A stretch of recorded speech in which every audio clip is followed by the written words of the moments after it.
Diógenes estaba tendido en el suelo, tomando el sol, cuando la sombra de Alejandro cubrió su rostro. El conquistador abrió la boca para ofrecer cualquier cosa que el filósofo deseara. Diógenes respondió con 4 palabras. Y Alejandro, que nunca había perdido una batalla, se quedó quieto, sin respuesta. El hombre que tenía ante él había conquistado Persia, Egipto y la mitad del mundo conocido. Tenía poco más de 20 años. Era hijo de un rey, discípulo de Aristóteles, y llevaba en su rostro la convicción de quien verdaderamente cree ser tocado por los dioses.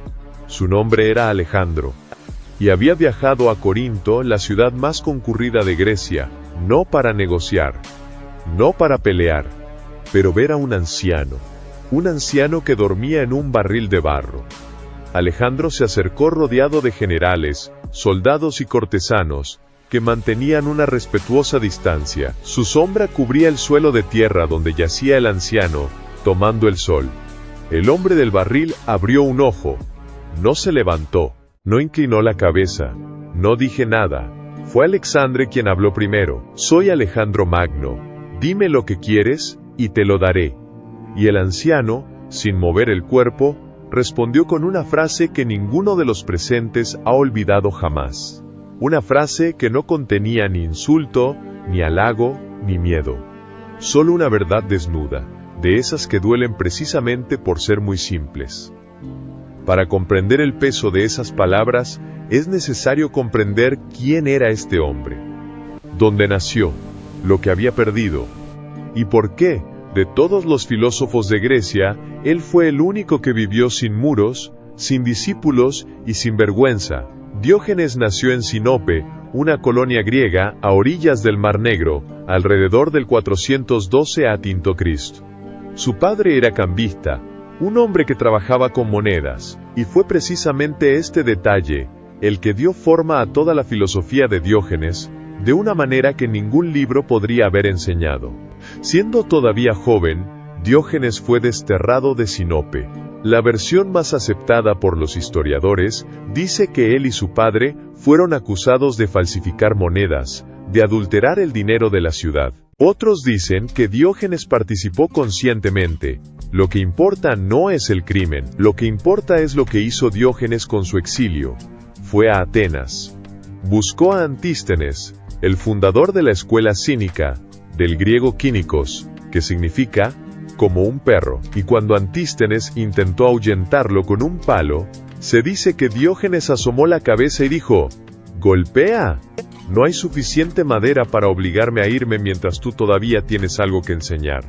Antístenes lo aceptó. Lo que Diógenes aprendió en esta escuela no fue filosofía, en el sentido que conocemos hoy, no fue teoría abstracta, no fueron tratados sobre la naturaleza del ser, fue una práctica, una forma de vida que desafiaba todas las convenciones sociales que los griegos consideraban sagradas. La escuela cínica enseñaba que la virtud es la única riqueza real, que todo lo demás, dinero, fama, poder, comodidad, son cadenas de oro. Hermoso por fuera, prisiones desde dentro. Diógenes llevó esto más lejos que nadie. Tiró el cuenco de madera cuando vio a un niño bebiendo agua con las manos. Un niño me enseñó que todavía llevo cosas innecesarias, habría dicho. Dormía en un pitos, una gran vasija de cerámica utilizada para almacenar grano, a la entrada de un templo en Atenas, y más tarde en Corinto. No tenía casa, no tenía propiedades, no tenía familia, riqueza, posición o reputación que defender.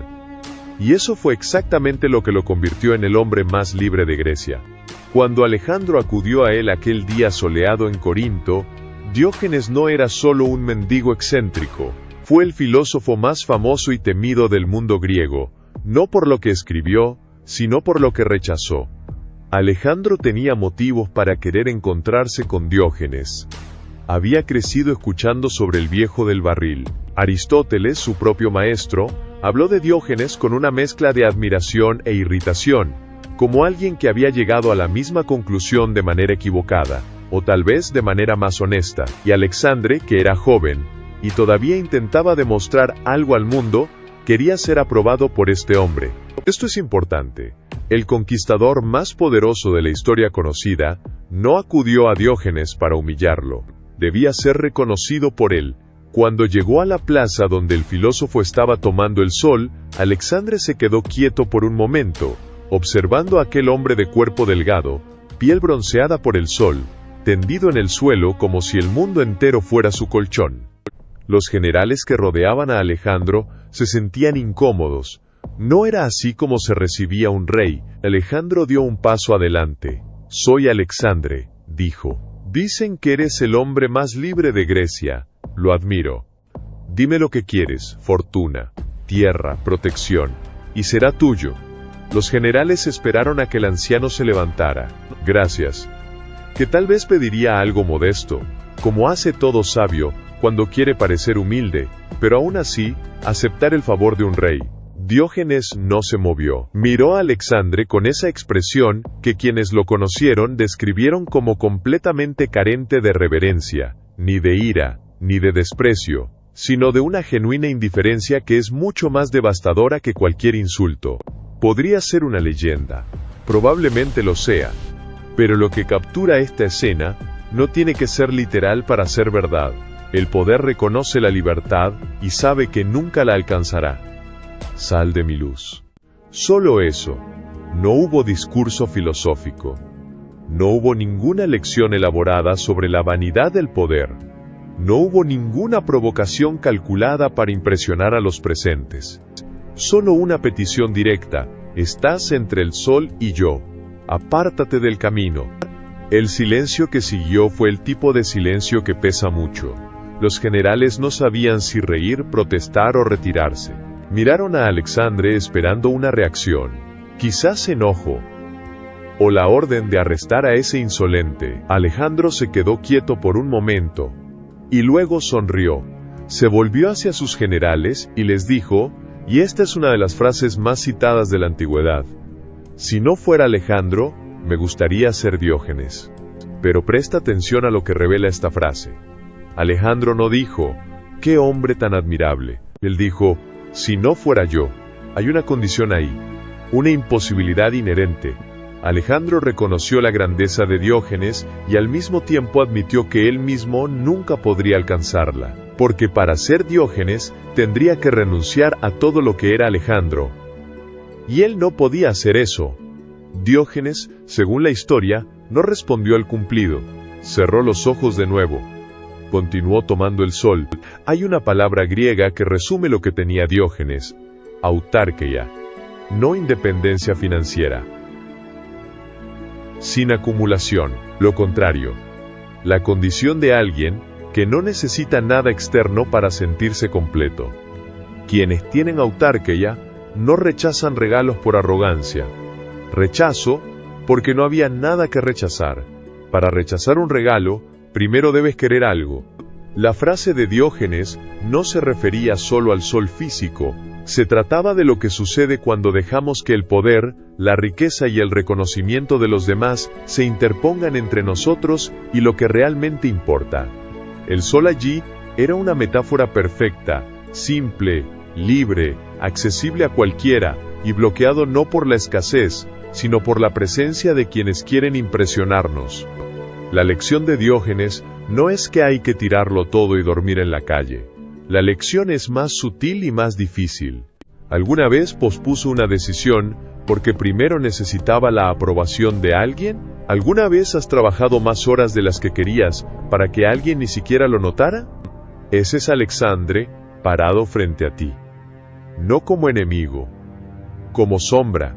Y la cuestión no es si tienes el coraje de despedirlo, lo es si notas que está ahí. Alexandre murió a la edad de 32 años. Diógenes murió ese mismo año, con casi 90 años. Dos hombres. El mismo año. Toda una vida de diferencia.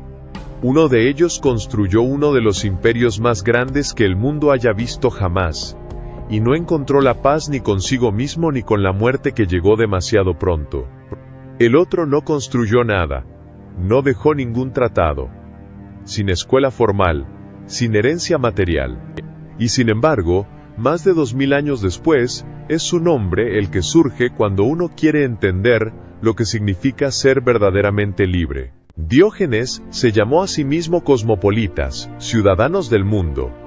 Ni de Sinope, ni de Atenas, ni del imperio de nadie.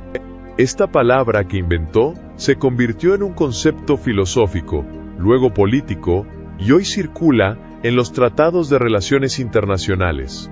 Un hombre sin hogar, sin moneda, sin apellido, dejó más vocabulario a la civilización occidental que la mayoría de los reyes que lo ignoraron. Cuenta la leyenda que cuando le preguntaron a Diógenes cómo quería ser enterrado, respondió: arrojado fuera de las murallas de la ciudad, sin entierro. Cuando insistieron: ¿pero qué pasa con los animales salvajes?, él dijo: deja un palo al lado de mi cuerpo, para que pueda ahuyentarlos. Se rieron de él: pero estarás muerto, no podrás usarlo. Y Diógenes respondió: ¿entonces qué me importa lo que los animales le hagan a mi cuerpo? Sal de mi luz. Diógenes no pidió permiso, no preguntó si estaba siendo grosero, no se disculpó después. La cuestión es no tener el valor de hablarle así a Alexandre. Es saber, primero, reconocer cuando alguien se interpone entre tú y lo que realmente importa, y luego, date cuenta de que no necesitas permiso para pedirles que se vayan. Diógenes decidió no tener nada. Epicteto no tuvo otra opción. Fue vendido, encadenado y tratado como un objeto. Y desde dentro de esa prisión, creó la filosofía que el hombre más poderoso de Roma leía todas las mañanas antes de gobernar un imperio. Esa es la siguiente historia.